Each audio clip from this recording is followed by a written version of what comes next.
and welcome. Thank you so much for joining. If you are new, I'm a mom and I'm also a student doula. I make videos about Montessori, minimalism, eco-living, and also labor and birth. I'm a wife and I'm also a mom. So thank you so much for tuning into my channel. Don't forget to like and subscribe and hit that bell notification. Okay, first off, I just want to start with saying this. If you are a mother who just gave birth, you should not be watching videos like this. It took your body 9 months to grow a baby, okay? You should at least give your body 9 months of time to heal. We live in a society where everything's a competition. Who can bounce back the quickest? Who's got the smartest baby? Who is the best mom? All of those things really weigh down on mothers, and they create this impossible expectation to be the perfect and the best. Listen to me. If you just gave birth, the number one thing that you should think about is your mental state and where you are mentally. How do you feel after giving birth? It's an enormous change. Having a baby is such a big life-altering thing. It affects your relationship with your husband, it affects your relationship with your friends, it affects your relationship and your mental state with yourself as well. So I'm going to divide this video into 2 sections. Section number 1 is going to be for the moms who just give birth, okay? And then section number 2 is going to be for the moms who are at least 9 months postpartum. Okay, so let's get started. Number 1 thing that mothers who just gave birth should be concerned about is rest. You just gave birth. You just had a baby, okay? Sleep deprivation can really affect your mental state. You should be in bed, in your pajamas, cuddling your baby, snuggling your baby. You should not worry about how you look, okay? Number 1 thing, rest. Take a deep breath. Don't worry about the dishes or the laundry or the kitchen needs to be clean or people who are visiting or not. Worry about yourself. Cuddle your baby. Soak in those postpartum days. Soak in those newborn days with your baby. Look at your beautiful baby. Look at your beautiful body, however it may look, and say, this is where I'm supposed to be. I'm not going to be hasty. I'm not going to worry about fitting into my pre-baby clothes. That should not be a concern. Number 2, for the postpartum mommies who just gave birth, nutritional food, okay? Especially if you are breastfeeding, because according to studies, and this is just an average, I'm not a nutritionist, I'm not a doctor, so disclaimer, the advice that I'm giving is things that has worked for me, and it's an average. It's not exactly the amount. I'm just saying that because please consult a doctor or consult a nutritionist. I am not allowed to give any advice regarding that, but I am giving my opinion, and I'm just stating things that has worked for me and also the research that I have done. Okay, so according to studies, if you are a breastfeeding mom, you actually need to consume an extra 1,000 amount of calories a day. Okay, so the average person, also average, really does depend on your weight, your height, your age, all those types of things, but the average person usually has to eat about 2,000 calories a day. That is just an average. Could be more, could be less. So if you are a breastfeeding mom, you need to eat 1,000 more. That's a lot of calories that you need to consume extra. So if you've just given birth, making food is the last thing that's on your brain. So some easy tips that I'm going to give you that you can have a yummy nutritional breakfast is, and this is something that I love, one thing is oats and yummy yogurt with some chai or flax seeds. This is such an easy thing that you can do. You just put the oats in, the yogurt, the chai seeds or the flax seeds, and there you have a really lovely breakfast. And the chai seeds and the flax seeds is basically there as an extra boost of protein. It's really good for your hair, your skin, your nails, especially with postpartum. You're going to lose a lot of hair. That's just part of the hormones that's going through your body. So another thing that you can also do is, and this is basically a 3-ingredient breakfast: eggs, cheese, and flax seeds or chia seeds or any kind of seed that you have in your house that's nutritional. You mix that up, put it in the pan, in the oven, and I put it just in a muffin tray, and there you have like a quick and easy breakfast. Number 3, give yourself a break, okay? If you want a chocolate now and then, eat a chocolate. If you want McDonald's, go and get McDonald's, okay? There's actually also been studies that show that if you eat fast food once a week, it actually is like a fuel for your metabolism and your body. So, and then for the next couple of days, you try and eat healthy. Number 4 is belly wrapping. I love belly wrapping.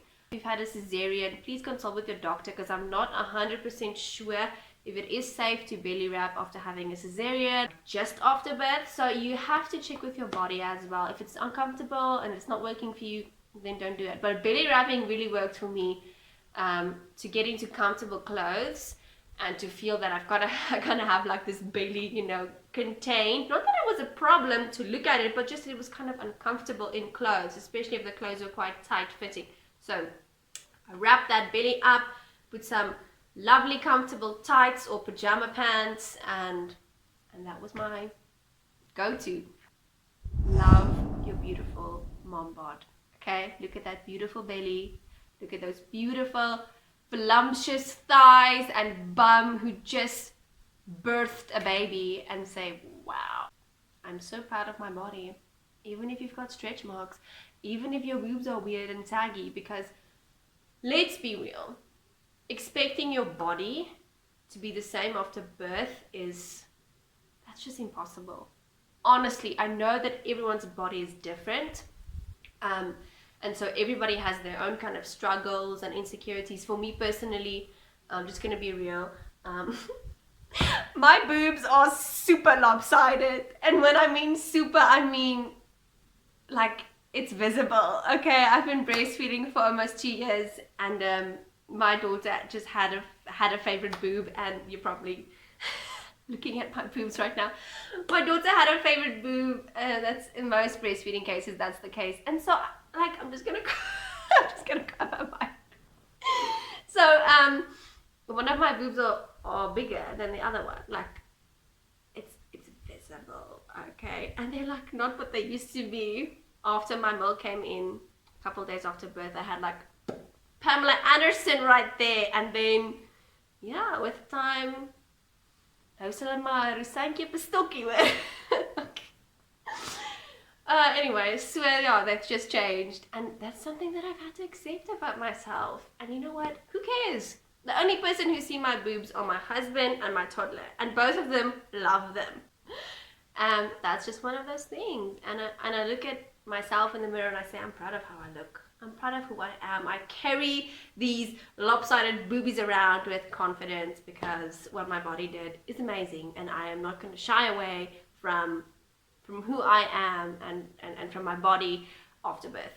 Now, for the moms who are at least 9 months postpartum, we can talk about your body and what you can do if you feel that you are unhealthy, or if you feel that you would like to be a little bit more healthy, because I don't think it should be about only losing weight, because remember, you can be skinny and unhealthy. Okay, everybody has a different body type, and that's so important to think about. If you are following someone with a specific body type and you are expecting your body to look like that, but you don't have the same body type, no. You've got your own unique body, okay? And I just think that if everyone looked the same, how boring would life be? Do you know what I mean? Embrace your body, embrace whatever God gave you. So let's get into the second part of the video. Number 1, before you want to start exercising, eating healthy, changing your lifestyle, you need to evaluate your mental state. where are you now in your life? What are the reasons why you think you need to lose weight or think you need to change your lifestyle? Because if you are doing this out of a place of insecurity, this is not going to be enough for you. You need to love yourself first, and you need to appreciate and accept your body as is before you can make changes. Because making changes shouldn't be, okay, I'm going to lose weight and then I'll like myself more and then I'll love myself more. No, it's going to be, I love myself and I like myself just the way that I am. But I think I need to maybe make some healthy changes for my body, for my mental state. So evaluate where you are before you just want to start changing yourself. Because if you want to lose weight because you don't love yourself, no matter how much weight you lose, you won't love yourself. Number 2, find a physical activity that you actually enjoy. Find what works for you. I personally like minimal weight training and yoga. So for me, stretching, breathing, all of those types of things, I really enjoy that. So that's a physical activity that I will do. I'm not gonna go and run like a mile or 2 or how many kilometers, okay? That's not me. I'm gonna come back home more miserable than when I left to go and take my run, because running is just, I hate running. Number 3, dark chocolate. Dark chocolate is your friend. Okay. Reason why is if you are someone like me who has a borderline sugar addiction, that is something that you have to watch out for. Not only because it's gonna increase your weight. That's not what this is really about. It's actually very bad for your body.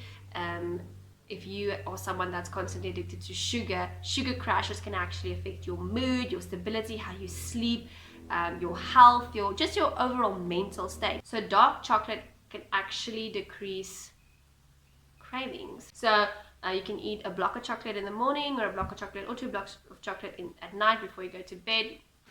Number 4, avoid refined sugar. So if you're someone that likes cupcakes and cake and things like that, try to avoid that for something more natural and something more healthy. So if you are baking some muffins at home, instead of using sugar, use honey.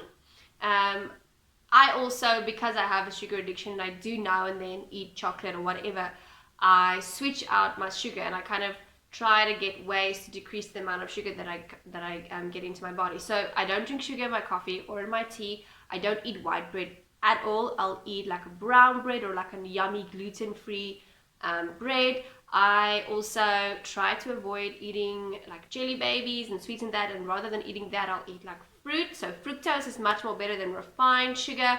Try to find ways how you can swap out something that you really love for a healthier version of that.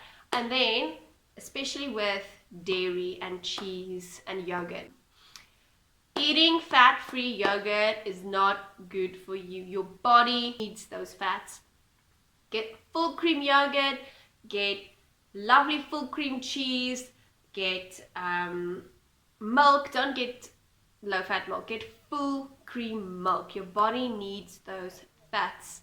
Switch out simple carbs for compound carbs. So instead of buying or eating a lot of white rice and bread and like potato chips that have been soaked in oil, switch them out for compound carbs such as green vegetables, such as sweet potato. You can make some yummy sweet potato chips at home, and where you can actually use like a natural oil, some lovely sea salt and spices, things that have not been dunked into a lot of carbs. I know these things are yummy, and it's not about starving yourself at all. It's about finding healthy solutions for your dietary needs and what you eat. If you are going to starve your body from nutritional food, you are actually going to increase the chances of you gaining weight. Yes, you heard me. So what happens is, if you don't eat enough nutritional food a day, your body actually goes into a starvation mode. So it actually thinks that you're not going to eat at all. Your body literally thinks that it's going to die. So what it does then, your body stores the fat in places such as your stomach, your thighs, even your neck sometimes, because it thinks that it's being starved. This is called the starvation mode. So not eating enough food can actually increase your chances of gaining weight. You need to be fueling your body with nutritious food, okay? Food is not your enemy, food is your friend. And it's so important for us to have a healthy relationship with food and to love the food that we eat. It's not about going on this diet for 6 weeks where you're basically starving yourself and you're hating every single moment of it. Obviously, when you do make changes to eat healthy food, there is going to be some sort of sacrifice that you're going to have to make, but within about 2 months of time, you will actually see how bad food will actually start to disgust you, and you will start liking and loving nutritional, healthy, yummy foods. Okay, that's it for today. I want to thank everyone for watching this video. Thank you so much for joining. Remember to like and subscribe and hit that bell notification. I'll be posting every Thursday and every Sunday. I also want to say this to all the mommies out there. Love yourself, appreciate your body. You've been through so much, and you as a mother really, really need to take care of yourself. Okay, self-care is not going and taking a bath. Everybody needs to bath or shower. That's not self-care. That's just doing a routine. That's just doing something that you have to do. Self-care is where you actually take time for yourself. You go and you do something that you enjoy so that you can remember that yes, you are a mother, but you're not just a mother. Just thank you so much for watching. You must all have a lovely Sunday, and yeah, bye.